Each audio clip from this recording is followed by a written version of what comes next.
예수님 믿지 않는 비기독교인들도 성경에 나오는 마리아가 누구인지 거의 대부분 압니다.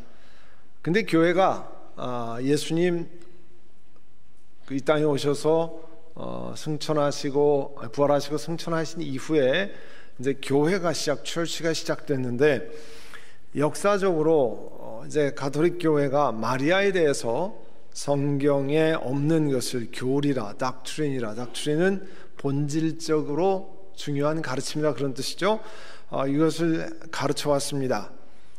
마리아에 관한 잘못된 가르침 몇 가지를 소개하면 이렇습니다. 한자어로 무염시태라고 하는데 영어로 immaculate conception, immaculately free from sin, 죄가 하나도 없는 상태에서 잉태했다, 그런 거죠. 그래서 없을 무자에 물들을 염자, 처음 시자, 아이벨 태자를 써서 처음부터 죄가 없이 잉태되었다, 그렇게 가르칩니다. 인간적인 부모들을 통해서 이 마리아가 출생되었지만 미래에 하나님의 아들을 낳으실 분이기 때문에 하나님의 특별한 은총으로 원죄의 영향이 하나도 없이 태어났다, 그런 뜻이에요. 가톨릭 교회에서 나오는 출판물에 의하면 이 교리는 신자들 간에 믿음으로 이렇게 전해오다가 마리아가 교인들에게 여러 번 나타나서 나는 원죄 없이 태어났다, 이렇게 이야기했다는 거예요. 그리고 1854년에 교황이 공식 선포로 받아들여진 교리라고 설명을 합니다. 그러면 성경에는 쓰여져 있지 않는 거죠.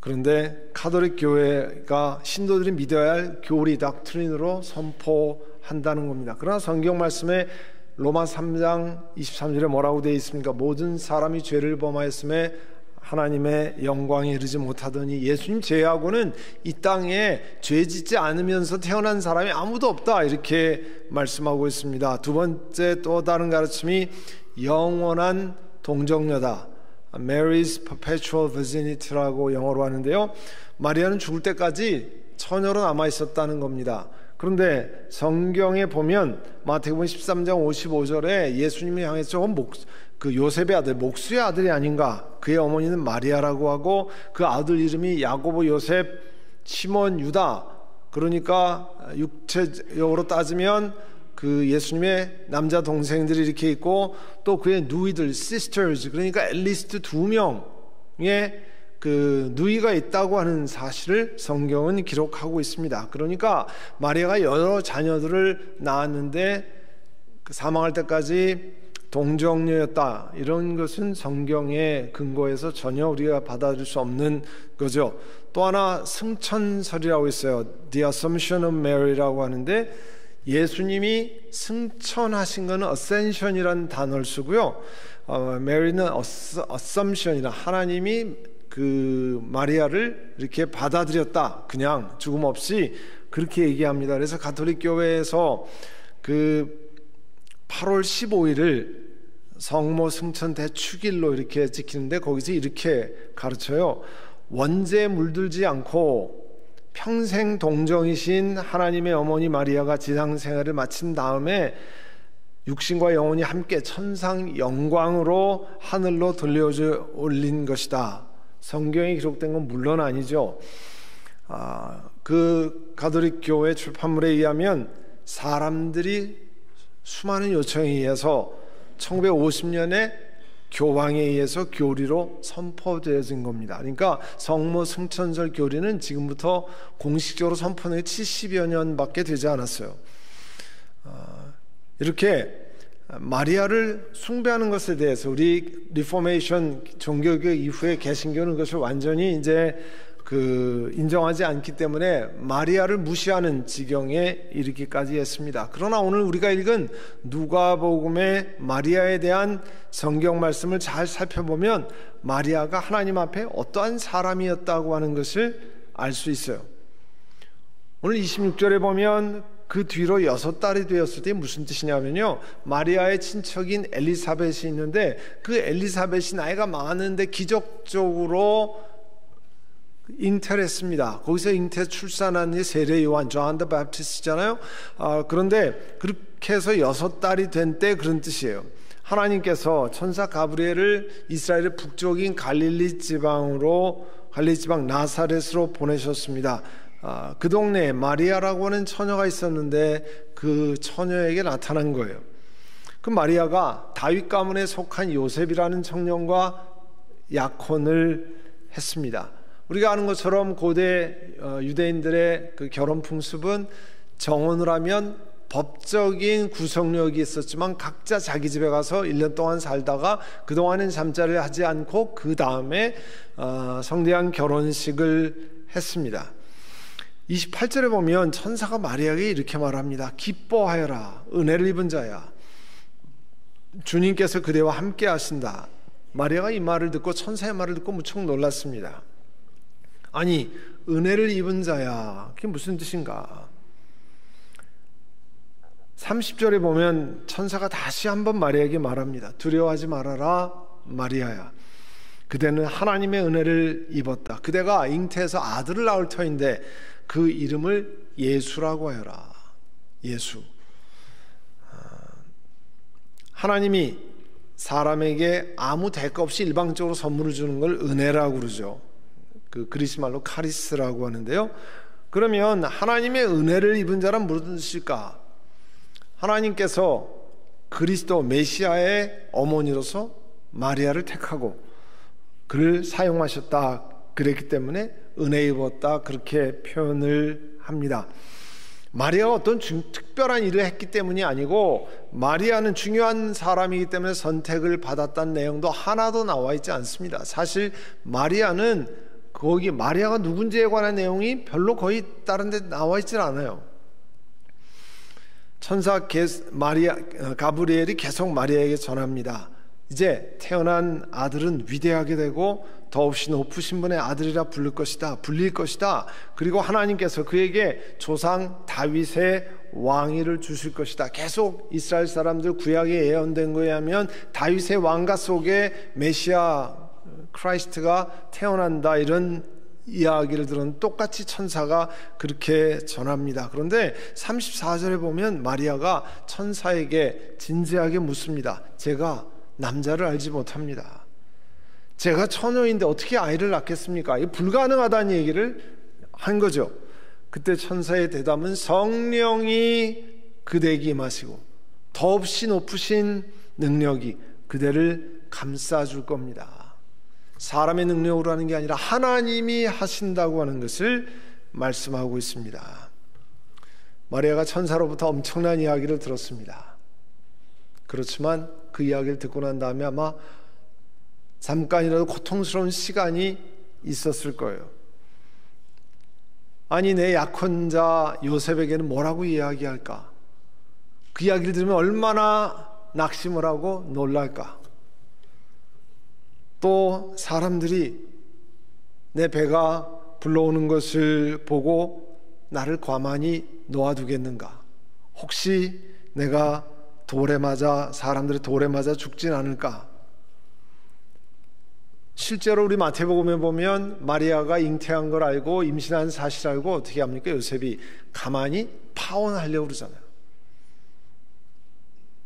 요셉은 그 약혼자 마리아를 부끄럽게 하지 않으려고 조용히 파혼하려고 했습니다. 그렇지만 마태복음 1장 19절 이하에 보면 그렇게 생각할 때 주님의 천사가 꿈에 나타나서 그 아이는 성령으로, 다른 남자아이가 아니라 성령 하나님께서 그를 잉태케 하셨다고 하는 것을 말하고 있습니다. 그래서 잠에서 깨어나서 천사가 말한 대로 마리아를 아내로 맞아들였다고 그랬습니다. 그리고 아들을 낳을 때까지 잠자리를 같이 하지 않고 아들이 태어난 다음에 천사가 전해준 대로 예수라고 하는 이름을 붙였다고 그랬습니다.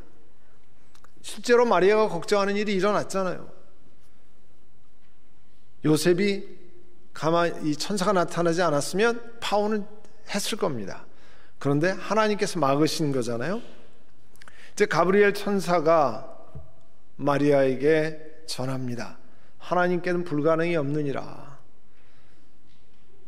그 전에 내 친족 엘리사벳도 나이가 많아서 아기를 가질 수 없다고 그랬는데 아기를 가졌다고 하는 소식을 전해주면서 하나님께는 불가능한 일이 없다라고 하는 것을 말하고 있습니다. 근데 마리아가 증표로 뭘 받았습니까? 아무것도 받은 게 없어요. 들은 것밖에 없습니다. 성령으로 잉태한다는 이야기밖에 들은 게 없어요. 그렇지만 그때 이 소녀인 마리아는 그 천사 앞에 이렇게 고백합니다. 38절에 나는 주님의 여종입니다. 당신의 말씀대로 나에게 이루어지기를 바랍니다.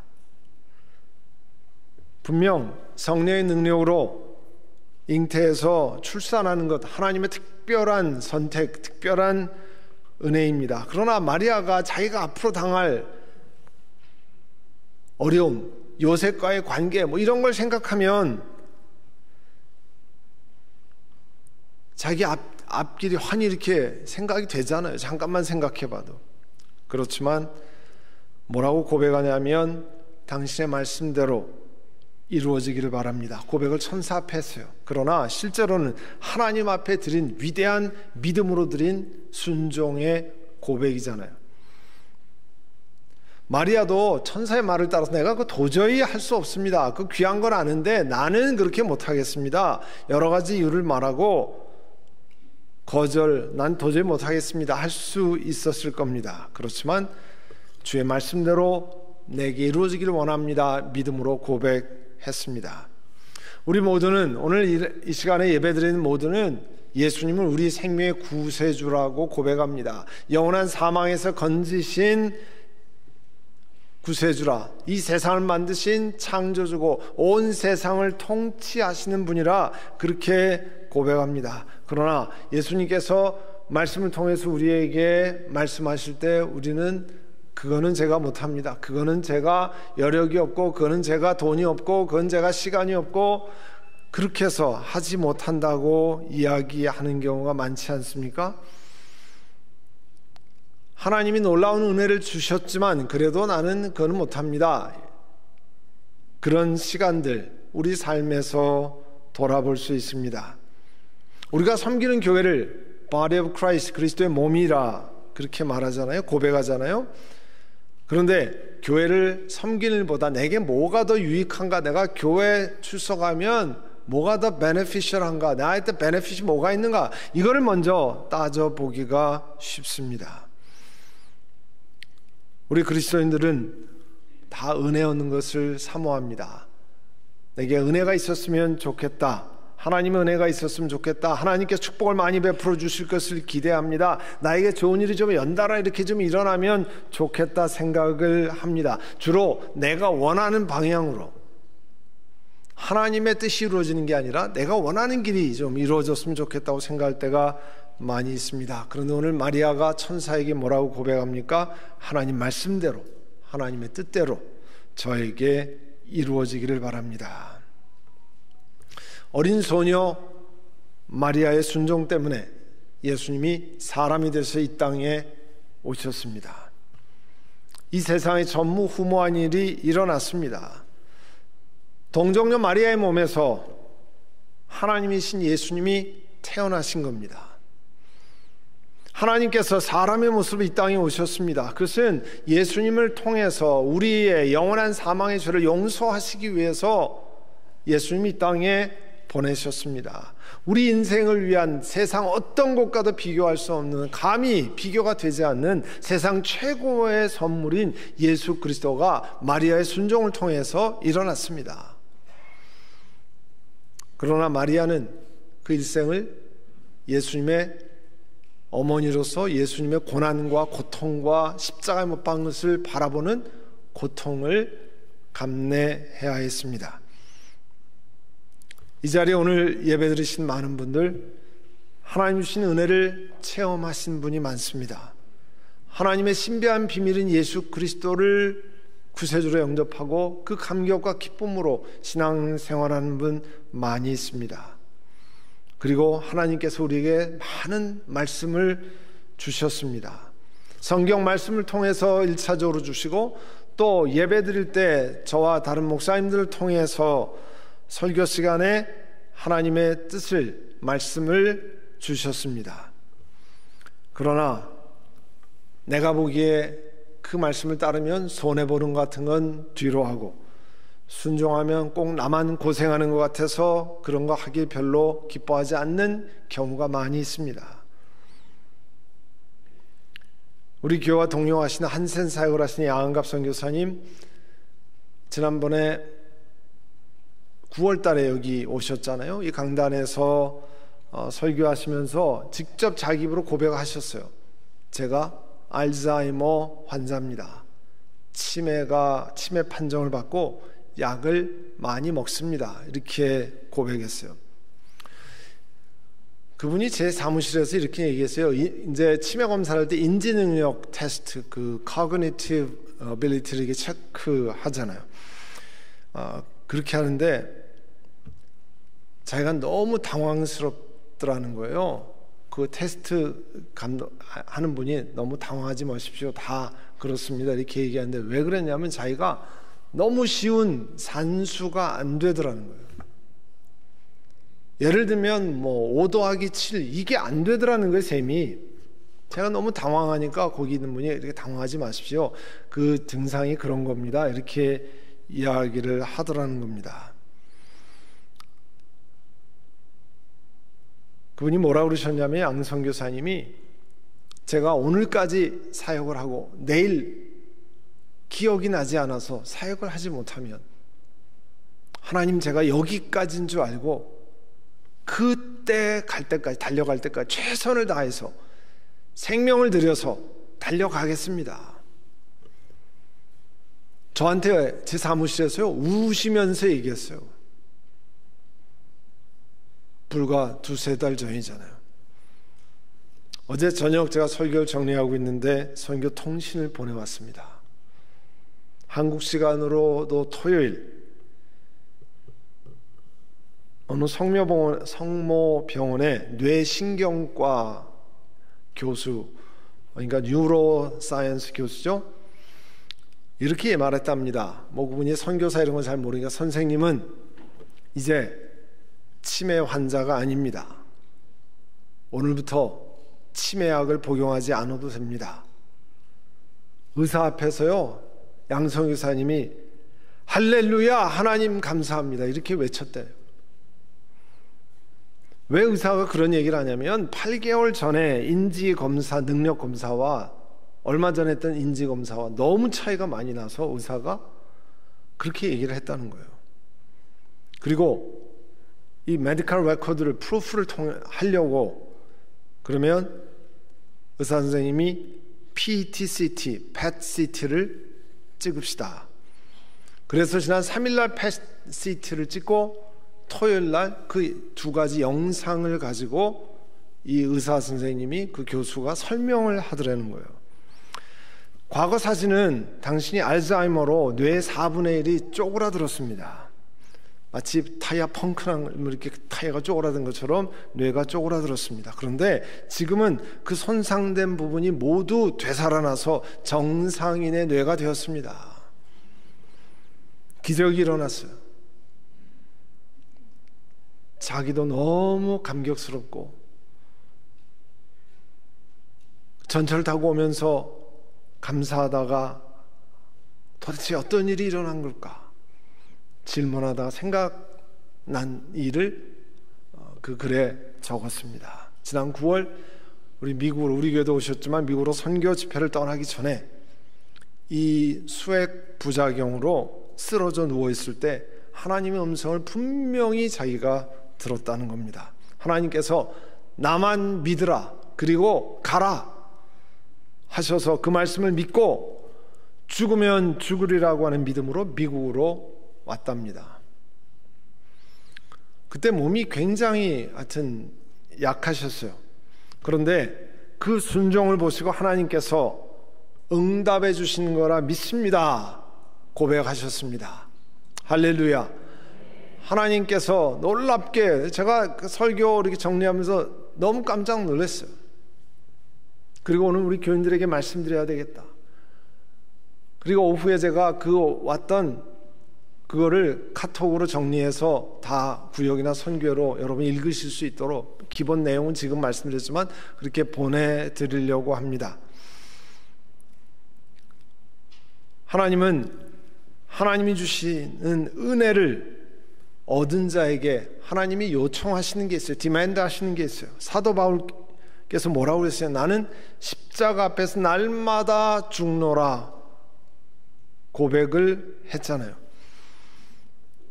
우리 자신을 날마다 십자가 앞에서 죽이는 훈련을 해야 합니다. 그런데 우리는 내가 죽는 게 아니라 좀 남이 죽으면 좋겠습니다. 내가 헌신하는 게 아니라 남이 했으면 좋겠습니다. 늘 그런 마음이 있잖아요. 그러나 하나님은 은혜를 얻은 사람들에게, 예수 그리스도의 신비를 경험한 사람들에게 너희들이 십자가에서 너희 육신을 죄에 대해서 죽고 세상 욕심에 대해서 죽고 자랑에 대해서 죽고 프라이드에 관해서 죽기를 명하십니다. 억울하지 않습니까? 하나님이 은혜를 주셨으면 우리가 생각하는 혜택을 잔뜩 주셔야지. 왜 하나님은 말씀 속에서 우리의 양보하라, 희생하라, 고생하라, 남을 주라, 십자가 밑에서 너희 자신을 내려놓고 작아지라, 왜 이런 것들을 자꾸 말씀하시냐 하는 말입니다. 마리아가 연약한 처녀의 몸이었습니다. 그 말씀대로 이루어지면 내게 어려움이 있다는 걸 뻔히 보지만 순종한 것을 통해서 우리의 구세주 되시는 예수님이 이 땅에 인카네이션, 성육신 하셨습니다. 그 예수님으로 말미암아 우리가 죄 사함을 받고 영원한 생명을 약속받았습니다. 사랑하는 성도 여러분, 여러분이 하늘나라 갈 때까지 하나님이 여러분 삶에 부르시는 일이 많이 있습니다. 크고 작은 일 계속 여러분에게 하나님 주시는 사명을 맡기실 겁니다. 그런데요, 잘 기억하세요. 하나님이 여러분은 천사를 통해서 부르시지 않고 거의 대부분 사람을 통해서 부르실 겁니다. 교회 직분자를 통해서, 교회 직분을 통해서, 혹은 목회자인 저나 목사님들을 통해서, 장로님들을 통해서, 여러 교회 임원들을 통해서 하나님께서 우리들에게 하나님의 일을 부탁하시고 하나님의 일을 맡기실 겁니다. 어려워 보이고 힘들어 보일 수도 있습니다. 그 일을 내가 맡아서 해? 그거 그렇게 하면 바보스럽기까지 할 수도 있습니다. 그러나 하나님을 믿으며 순종함으로 자기 몫을 마땅히 감당하면, 성령 하나님 내가 힘듭니다. 그러나 성령께 주신 은혜로 내 몫을 감당하기를 원합니다. 그런 은혜를 원합니다. 구하면 하나님께 성령 하나님을 통해 놀라운 은혜로 채워주시고 놀라운 은총을 베풀어 주실 줄로 믿습니다. 그것이 바로 오늘 나사렛의 작은 여인 마리아를 통해서 가르치시는 생명의 교훈입니다. 그 말씀을 기억하고 주님 앞에 나아가시기를 간절히 축원합니다. 기도하겠습니다. 사랑의 주님, 은혜를 감사합니다. 갈릴리 북쪽, 갈릴리 쪽의 나사렛이란 작은 동네 작은 여인 마리아에게 하나님 말씀하시고 그가 주님의 여종입니다, 주의 말씀대로 이루어지기를 원합니다 고백했을 때 놀라운 역사가 일어났습니다. 지난 2000년 동안 전 세계의 그 수많은 마리아와 같은 고백을 통해서 주의 종입니다, 하나님께서 말씀하신 대로 이루어지기를 원합니다 고백할 때 생명의 역사, 수많은 사람이 살아나고 수많은 사람이 기적을 경험하고 수많은 사람들이 죽게 돌아오는 놀라운 역사가 일어났습니다. 사랑의 주님, 저희들에게도 그런 믿음의 순종의 고백을 드릴 수 있는 은혜를 베풀어 주시옵소서. 예수님의 이름으로 기도드립니다. 아멘.